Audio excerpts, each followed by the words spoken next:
These are the unpromised provinces of the Harbingers. This is a dreadful place. Fancy a game? My game! I am the Gatekeeper! Alright mate, settle down. I'm sure you're well aware of the board game known as Atmosfear in regions such as Europe, or Nightmare in North America and its birthplace of Australia.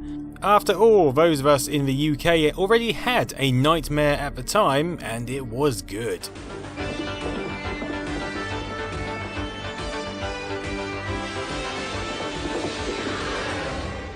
Upon release in 1991, this game was a huge novelty, because we not only got to play a creepy board game, but got to interact with the wonderful Gatekeeper through the medium of VHS. Of course, being VHS meant that the Gatekeeper's taunts and demands were the same on every playthrough, with the only difference being whose turn it was at the time, or the luck of the dice roll. You will be punished! I'd like to punish one of you now.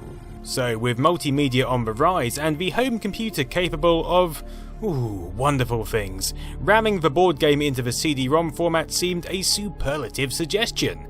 Not only could you and your mates pack around a Windows PC and join in the fun, but the Gatekeeper's quips could be mixed up, no longer bound by the linear fashion of video cassette. You are the chosen one. You are also better off dead. Sounds like my ex. And so it was that Atmosfear, the third dimension, would appear for Windows-based PCs in 1995.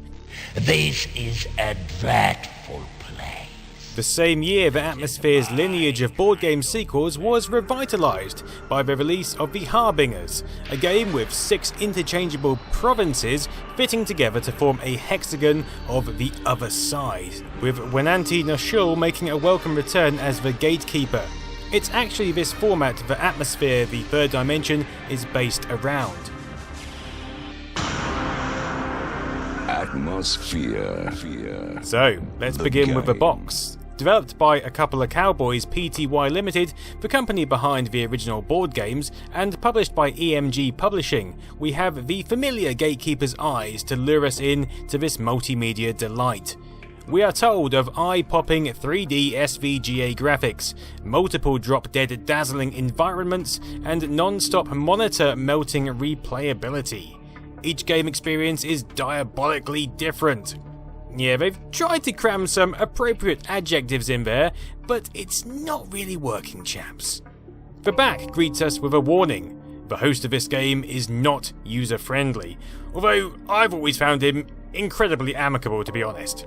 There's a blurb caught between pictures of each harbinger of doom.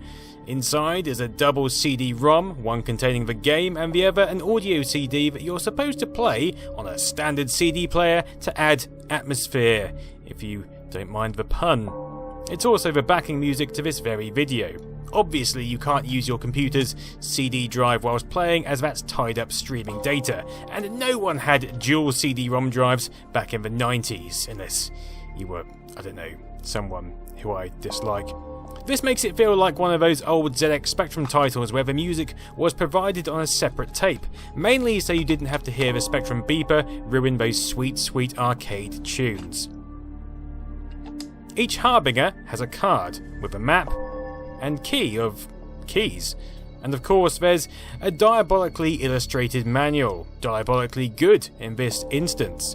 We obviously need a suitable PC to run this, but the specifications are reasonably undemanding. A simple 486DX 33MHz with 4MB of RAM, 256 colour 640x480 graphics, and Windows 3.1 or higher should suffice. So with that brief installation done, here's how the game plays out in single player mode.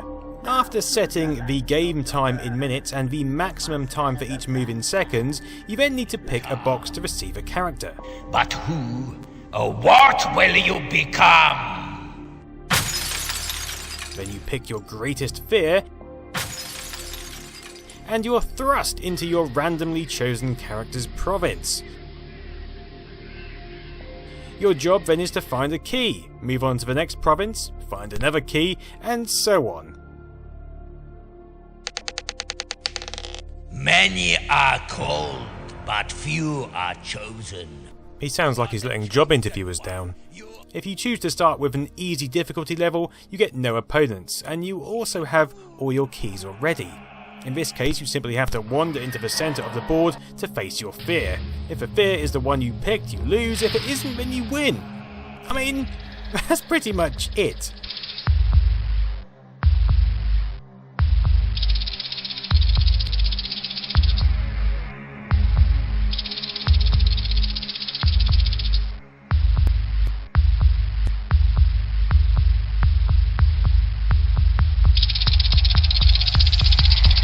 Hey, do not gloat. You got me on a bad day. Of course, if you choose a harder difficulty, then you have to collect the other keys from the other provinces. You can do it the hard way. You choose the level, and I'll do my level best to make your life a misery. And occasionally have a scuffle with an AI opponent along the way. You can't see any moves of these players, which is a little boring, but they can challenge you to a duel at any time. Here it pays to have collected power points, which you can do by landing on certain spaces, because the more you have, the more potent your attack bar is. If you've got, say, 50 power points, then a full attack on your bar will take out a full attack on a player with just 25 power points. You lose the points you attack with, so measurement and strategy is required here. Cut them.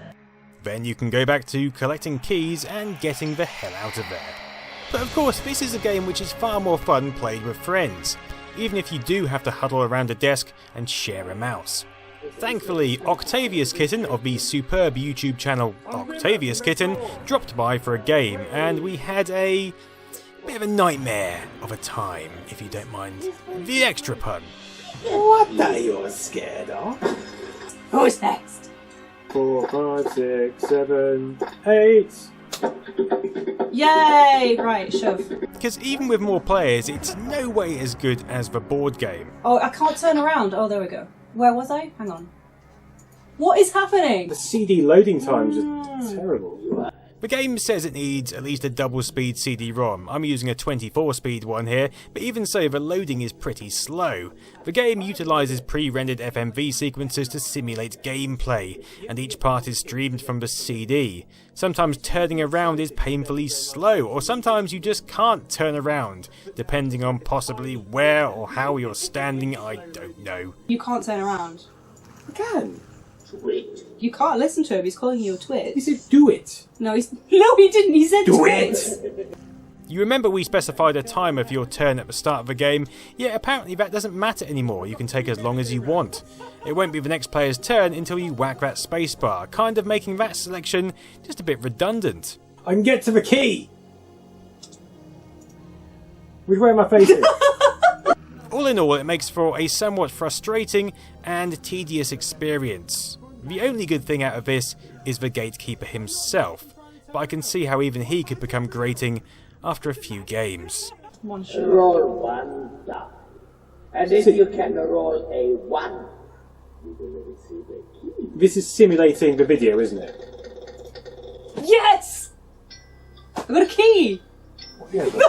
I won't burden you with our full playthrough, but if you're absolutely convinced you want to see it, then head over to my extra channel for 15 minutes of pure, unrelenting horror, terror, whatever you want to call it.